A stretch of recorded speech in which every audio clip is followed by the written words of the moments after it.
ಹಾಗಾದ್ರೆ ವನಿತಾ ಹಾಗೂ ಧರ್ಮೇಂದ್ರ ಏನ್ ಮಾತನಾಡಿದ್ದಾರೆ ಅಂತ ಹೇಳಿ ನೋಡೋಣ ಬನ್ನಿ. ಅಣ್ಣ ನಮಸ್ತೆ ಅಣ್ಣ, ವನಿತಾ ಮಾತಾಡೋದು.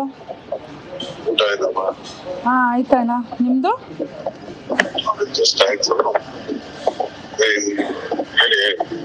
ಬಿಸಿ ಇದ್ರಾ? ಅಲ್ಲ ಅಣ್ಣ, ಅದೇ ನಿಮಗ್ ಗೊತ್ತಲ್ಲ, ನೀವ್ ಹೇಳಿದ್ರಿ ಅಂತಾನೆ ಎಲ್ಲ ಸ್ಟಾರ್ಟ್ ಮಾಡಿದೆ.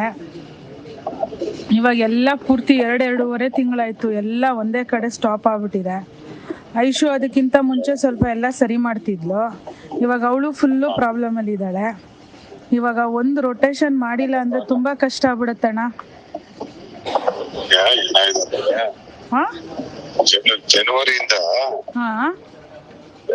ಈ ಎಲೆಕ್ಷನ್ ಬಂದ್ಮೇಲೆ ಬಹಳ ನನಗೆ ಸಿಕ್ಕಾಪಟ್ಟೆ ತುಂಬಾ ಭಯ ಎಲ್ಲ ಇದಾಗಿದೆ. ನನ್ನಿಂದ ನಿಮಗೂ ತೊಂದರೆ ಆಗಿರೋದು ಗೊತ್ತಿದೆ. ಸ್ವಲ್ಪ ಈ ಮೇ ಎಂದವರೆಗೂ ಎಲೆಕ್ಷನ್ ಆಗುವಾಗ ಸ್ವಲ್ಪ ಕಷ್ಟನೇ. ಆದಷ್ಟು ಬೇಗ ಫುಲ್ಫಿಲ್ ಮಾಡ್ತೀನಿ. ಏನೇ ಲಾಸ್ ಆಗಿದ್ರು ನಾನು ಕವರ್ ಮಾಡ್ಕೊಡ್ತೀನಿ. ಆಮೇಲೆ ಬೇಕಾದ್ರೆ ಸೆಕ್ಷನ್ ಸೇರ್ಸೇ ಹೋಗ್ತೀನಿ. ಇವಾಗ ಈಗ ಪರಿಸ್ಥಿತಿ ಎಲೆಕ್ಷನ್ ನಾನೇ ಮಾಡ್ಬೋದು. ಅಲ್ಲ ಅಣ್ಣ, ಬಟ್ ಮೇ ತನಕ ತಡಿಯೋದು ತುಂಬಾ ಕಷ್ಟ ಅಣ್ಣ. ಇವಾಗ ಏನಿಲ್ಲ ಅಂದ್ರು ಏನು ಮಾಡಕ್ಕಾಗಲ್ಲ. ಎಲ್ಲ ಕತ್ತೆ ಬಂದ್ಬಿಟ್ಟಿದೆ. ಇನ್ನು ರೀತಿ ಎಲ್ಲಾರ್ಗು ಮಾಡುದು ನನಗೆ ಗೊತ್ತದು. ಅಪ್ಪ ಇವಳು ಕೂಡ 1 ವರ್ಷದಿಂದ ನನಗೆ ವೇಟ್ ಮಾಡ್ಕೊಂಡು ಅವಳು ಸಪೋರ್ಟ್ ಮಾಡ್ತಿರ್ಬೇಕು. ಎಲ್ಲಾನು ಬಂದು ಇವಾಗ ಎಲೆಕ್ಷನ್ ಟೈಮಲ್ಲಿ ಅಷ್ಟೇ. ಏನಿಲ್ಲ, ಆದಷ್ಟು ಇದು ಮಾಡ್ಕೊಂಡು ಮಾಡ್ತಿದ್ವಿ. ಏನ್ ಲಾಸ್ ಇದೆ ಅದನ್ನ ಸೇರ್ಸ್ ಮಾಡ್ತೀನಿ. ಅಲ್ಲ ಅಣ್ಣ, ಲಾಸ್ ಕರೆಕ್ಟು, ನಾನು ಅದನ್ನ ಇದು ಮಾಡ್ತಾ ಇಲ್ಲ. ಇವಾಗ ಒಂದು 6-7 kg ತನಕ ಟ್ರಾನ್ಸಾಕ್ಷನ್ ಮಾಡಬೇಕು. ಡೀಲರ್ಸ್ ಎಲ್ಲ ನಮ್ಮ ಶೋರೂಮಲ್ಲಿ ಬಂದು ಕೂತ್ಕೊಂಡ್ಬಿಟ್ಟಿದ್ದಾರೆ. ಪೇಮೆಂಟೇ ಮಾಡಿಲ್ಲ ಅಂತಂದ್ರೆ ಮತ್ತೆ ನನಗೂ ಕೈ ನಡ್ಸಕ್ ಆಗ್ತಿಲ್ಲ. ಐಶು ಆದ್ರೂ ಮೊದಲು ಪಾಪ ಏನೋ ಒಂದು ಅಲ್ಲಿಂದ ಇಲ್ಲಿಂದೆಲ್ಲ ಸರಿ ಮಾಡ್ಕೊಡೋಳು. ಈಗ ಅವಳು ಫುಲ್ಲು ಪ್ರಾಬ್ಲಮ್ ಅಲ್ಲಿ ಕೂತ್ಕೊಂಡ್ಬಿಟ್ಟಿದ್ದಾಳೆ. ಹೆಂಗಣ್ಣ? ನನ್ನಿಂದಾನೆ ಅವಳಿಗೆ ಆಗ್ಲಿ ನಿಮ್ಗೆ ಎಲ್ಲಾರು ಟೈಟ್ ಆಗಿರೋದು. ಆದಷ್ಟು ನಾನು ಮಾಡ್ತೀನಿ. ಸ್ವಲ್ಪ ಮೇನ್ ನಾನು ಸ್ವಲ್ಪ ಫ್ರೀ ಬಿಡಿ. ಎಲೆಕ್ಷನ್ ಎಲ್ಲ ಟೋಟಲ್ ಹಿಡ್ಕೊಂಡು ಅದೇನೇ ಲಾಸ್ ಇದ್ರು ನಾನು ಮಾಡ್ಕೊಡ್ತೀನಿ ಅಷ್ಟೇ. ಈಗ ನೀನು ಮೇ ಎಂಡ್ಗೆ ಅವಳು ಕುಟ್ಟಿ ನೀನ್ ಕ್ಲಿಯರ್ ಮಾಡೋದು ಮೇ ಎಂಡ್ ಕ್ಲಿಯರ್ ಮಾಡುವ. ನೀನು ಕ್ಲಿಯರ್ ಮೇ ಎಂಡ್ ಮಾಡು. ಮೇ ಎಂಡ್ ಆದ್ಮೇಲೆ ನೀನೇನ್ ಪರವಾಗಿಲ್ಲ, ಬಿಸ್ನೆಸ್ ಮಾಡೋದ್ ಬೇಡ. ಅಲ್ಲಿಗೆ ಏನಿದೆ ಅವಾಗ ಅದನ್ನ ಕ್ಲಿಯರ್ ಮಾಡುವಂತೆ.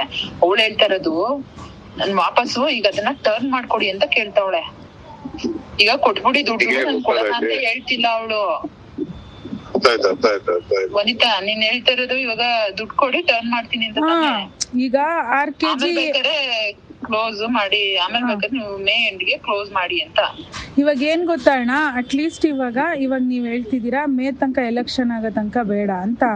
ಆದ್ರೆ ಇವಾಗ ಒಂದ್ ಸ್ವಲ್ಪ ಇವಾಗ ಟರ್ನ್ ಮಾಡಕ್ಕಾದ್ರೂ ಒಂದ್ ಕೊಟ್ರೆ ನಾನು ಯಾವಾಗ ಈ ಡೀಲರ್ಸ್ನೆಲ್ಲ ಸಂಭಾಳಿಸ್ತೀನಿ. ಒಂದ್ 15 ದಿವಸಕ್ಕೆ ಒಂದು 50-60 ಲಕ್ಷ ಆದ್ರೂ ರೆಡಿ ಮಾಡಿಸ್ಕೊಡ್ತಾ ಇದ್ರೆ ನಾನೇನ್ ಮಾಡ್ತೀನಿ, ಅವ್ರದ್ದು ಏನಿದೆ ತಿರ್ಗಾ ಟರ್ನ್ ಮಾಡ್ತಾ ಇರ್ತೀನಿ. ಆಮೇಲೆ ನಿಮ್ದು ಎಲೆಕ್ಷನ್ ಎಲ್ಲ ಮುಗಿದ್ಮೇಲೆ ಏನಿದೆ ಅದನ್ನ ಒಂದ್ಸತಿ ಕ್ಲೋಸ್ ಮಾಡ್ಬಿಟ್ಟು ಮತ್ತೆ ತಿರ್ಗಾ ರೀಶಫಲ್ ಮಾಡ್ಬೇಕಾ, ಫ್ರೆಶ್ ಆಗಿ ಸ್ಟಾರ್ಟ್ ಮಾಡೋಣ. ಬಟ್ ಇವಾಗ ತುಂಬಾ ಕುತ್ಕೊಂಡ್ಬಿಟ್ಟಿದೆ ಅಣ್ಣ ಅಲ್ಲಿ. ಅಣ್ಣ ಹೆಂಗೆ ಗೊತ್ತ ಅವಳು ಹೇಳ್ತಾರೆ, ಈಗ ನೀನು 2 ಕೋಟಿ ಕೊಟ್ಟು 3 ಕೋಟಿ ಕೊಟ್ಟು ನಿನಗ್ ಮಾಡೋದ್ ಬೇಡ. ಕರೆಕ್ಟ್. ಅಲೋ, ನೀನು 2 ಕೋಟಿ 3 ಕೋಟಿ ಕೊಟ್ಟು ಈಗ ಮಾಡ್ಬೇಡ. ನೀನು ಒಂದ್ ಕೆಲ್ಸ ಮಾಡು, ಅವಳಿಗೆ 15 days ಒಂದ್ಸರಿ 50 ಲಕ್ಷನೋ 60 ಲಕ್ಷನೋ ದುಡ್ಡು ಕೊಟ್ಟು ಕಳ್ಸು. 15 ದಿನಕ್ಕೆ ಮಿಸ್ ಮಾಡ್ದೆ. ಅವಳು ಅದ್ರಲ್ಲಿ ಟರ್ನ್ ಮಾಡ್ಕೊತಾಳೆ. ಅಂದ್ರೆ ಅವಳು ಏನ್ ಮಾಡ್ತಾಳೆ ಅಂದ್ರೆ, ಅವಳೇ ಹೊರಗಡೆಯಿಂದ 1-2 ಕೋಟಿ 3 ಕೋಟಿ ದುಡ್ಡು ತಂದು ಅದನ್ನ ಟರ್ನ್ ಮಾಡಿ, ಅದ್ರ ಬ್ಯಾಲೆನ್ಸ್ ಮಿಗುತ್ತಲ್ಲ, ಬ್ಯಾಲೆನ್ಸ್ ಏನು ಕವರ್ ಮಾಡ್ಬೇಕು ಅದನ್ನ ಈ ದುಡ್ಡಲ್ಲಿ ಕವರ್ ಮಾಡ್ಕೋತಾಳೆ. ಕವರ್ ಮಾಡಿ ಅವಳು ಅದನ್ನ ಟರ್ನ್ ಮಾಡ್ತಿರ್ತಾಳೆ. ಕೊಟ್ಬಿಟ್ಟು ಈಗ 31st ಆಗ್ಲಿ, ಇದು ಮಾರ್ಚ್ 31st. ಆಮೇಲೆ ನಾನು ಕೆಲಸ ಮಾತಾಡ್ಬಿಟ್ಟು ಅದೇ 15 days ಅದನ್ನ ಐಡಿಯಾ ಮಾಡಿ ಮುಗಿಸ್ತೀನಿ. 31st ಹೇಳ್ತಿರೋದು ಹಣ ಗೊತ್ತಾಯ್ತಣ್ಣ. ಈಗ ನಾವ್ ಹೇಳೋದ್ ನೀನೊಂದ್ ಸ್ವಲ್ಪ ನಿಧಾನಕ್ಕೆ ಕೇಳಿಸ್ಕೊ, ನಾನು ಏನ್ ಹೇಳ್ತಾ ಇದೀನಿ ಅಂತ ಅರ್ಥ ಮಾಡ್ಕೋ. ಈಗ ನಾನು ನಾನ್ ಹೇಳೋದ್ ನಿಂಗೆ ಅರ್ಥ- ಯಶೋ, ಇವಾಗ ಏನ್ ಗೊತ್ತಾ ಆಲ್ರೆಡಿ 3 ತಿಂಗಳಿಂದ ನಾವು ಕರೆಕ್ಟ್ ಆಗಿ ಮಾಡಿಲ್ಲ ಅಲ್ವಾ. ಇವಾಗ ಎಲ್ಲ ಕುತ್ಕೊಂಡ್ಬಿಟ್ಟಿದೆ ಅಣ್ಣ, ಅಲ್ಲಿ ಪೇಮೆಂಟ್ಸೇ ಎಷ್ಟೊಂದು ಕುತ್ಕೊಂಡ್ಬಿಟ್ಟಿದೆ. ಆ 7-8 kg ತನಕ ಪೇಮೆಂಟೇ ಮಾಡ್ಬೇಕು. ಮುಂಚೆ ಏನಾಯ್ತು, 3 ತಿಂಗಳು ಮುಂಚೆ ಐಶು ಪಾಪ ಟರ್ನ್ ಮಾಡ್ಕೊಟ್ಲು. ಬಟ್ ಈಗ ಜನವರಿ ಮೇಲೆ ಏನಾಗೋಯ್ತು, ಏನೂ ಮಾಡಕ್ಕಾಗಿಲ್ಲ. ಇವಾಗ ಡೀಲರ್ಸ್ಗಳು ನಾವು ಅಟ್ಲೀಸ್ಟ್ ಅವ್ರಿಗೆ ಒಂದು 50-60 ಲಕ್ಷ ರೂಪಾಯಿ ಕೊಟ್ರೆ ಅವ್ರು ಏನ್ ಮಾಡ್ತಾರೆ, ಸಮಾಧಾನ ಆಗ್ತಾರೆ. ನಾವು ತಿರ್ಗಾ ಇನ್ನೊಂದ್ 2 ತಿಂಗಳು ಸ್ವಲ್ಪ ತಡೀರಿ ಅನ್ಬಿಟ್ಟು 15 ದಿವಸಕ್ಕೆ ಟರ್ನ್ ಮಾಡ್ತಾ ಇದ್ರೆ ಆಮೇಲೆ ಬೇಕಾದ್ರೆ ಸರಿ ಮಾಡ್ಬೋದು. ಇಲ್ಲ ಅಂದ್ರೆ ಒಂದೇ ಸತಿ ಇವಾಗ ಪೂರ್ತಿ ನಮ್ನ ಕ್ಲಿಯರ್ ಮಾಡಿ ಅಂದ್ರೆ ನಾವು 5-6 ಕೋಟಿ ತನಕ ಕೊಡ್ಬೇಕಲ್ವಾ. ಅದ್ರ ಬದಲು ಒಂದ್ 50 ಲಕ್ಷ ರೂಪಾಯಿ 50 ಲಕ್ಷ ರೂಪಾಯಿ ಮಾಡ್ಕೊಟ್ರೆ ನಾನು ಹೆಂಗೋ ಒಂದ್ ಸಂಭಾಳಿಸ್ತಿರ್ತೀನಿ. ಈಗ ಐಶು ಇರೋ ಪರಿಸ್ಥಿತಿಲಿ ನಾನು ಅವಳನ್ನ ಏನು ಹಿಂಸೆ ಮಾಡಕ್ ಆಗಲ್ಲ ಅಣ್ಣ. ಇನ್ನು ನಿಮ್ನೆ ರಿಕ್ವೆಸ್ಟ್ ಮಾಡ್ಬೇಕು, ಪ್ಲೀಸ್ ಅವಳಿಗೇನಾರು ಹೆಲ್ಪ್ ಮಾಡಿ ಅಂತ. ಆಯ್ತು, ನಾನು ಸೋಮವಾರ ಮಾತಾಡ್ತೀನಿ. ಓಕೆ ಅಣ್ಣ. ಏನ್ ಗೊತ್ತಾ ಅಣ್ಣ, 1 ನಿಮಿಷ ಪ್ಲೀಸ್. ಇದೇನಾದ್ರೂ ಸರಿ ಮಾಡಿದ್ರೆ ಮತ್ತೆ ನಮ್ಗೆ ಡೀಲರ್ಗಳು 10-50 kg ಆದ್ರೂ ಕೊಡ್ತಾರೆ ನನ್ನ ಹತ್ರ ಇರೋ ಡೀಲರ್ಗಳು. ಈಗ ಒಂದ್ಸತಿ ಅವ್ರಿಗೆಲ್ಲ ಏನಂದ್ರೆ ಭಯ ಬಂದ್ಬಿಟ್ಟಿದೆ. ನಾವೀಗ 50 ಕೊಟ್ಕೊಂಡ್ ಸಮಾಧಾನ ಮಾಡ್ತಾ ಇದ್ರೆ ಮತ್ತೆ ನಮಗ್ ಬೇಕಾದ್ರೆ ಎಲೆಕ್ಷನ್ ಟೈಮಿಗೆ ತಿರ್ಗಾ ಕೊಡಿ ಅಂದ್ರು 10-20 kg ಕೊಡ್ತಾರೆ. ಇವಾಗ ಒಂದ್ಸತಿ ಅವ್ರಿಗೇನಂದ್ರೆ ಆ ಭಯ ಹೋಗಿಸ್ಬೇಕಣ್ಣ. ಆಯ್ತು, ಬೇಜಾರ್ ಮಾಡ್ಕೋಬೇಡಿ ಅಣ್ಣ. ಓಕೆ, ಹೇಳಿ ಅಣ್ಣ. ನಾನೀಗ ಒಂದ್ ವೀಕ್ ಟೈಮ್ ಕೊಡು. ಆಯ್ತು,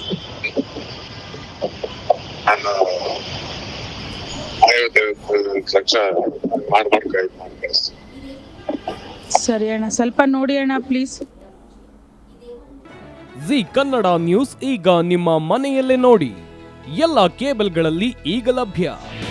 ನಿಮ್ಮ ನೆಚ್ಚಿನ ಜಿ ಕನ್ನಡ ನ್ಯೂಸ್ ಈಗ ಸನ್ ಡೈರೆಕ್ಟ್ ನಲ್ಲಿ number 292, Tata play number 1664, Jio TV number 1334, NXT digital number 30, in cable number 30, city networks 51, U digital number 162, GTPL number 17, Rockline telecommunications number 42, Shri Basaveshwara cable number 168, rural cable network 60, Vinayaka digital 57, Abhishek cable 821, city channel 53, Siddeshwara cable network 57, V4 digital Infotech 628, Surya digital networks 53, Gajanan digital number 836, Malnad Infotech Private Limited number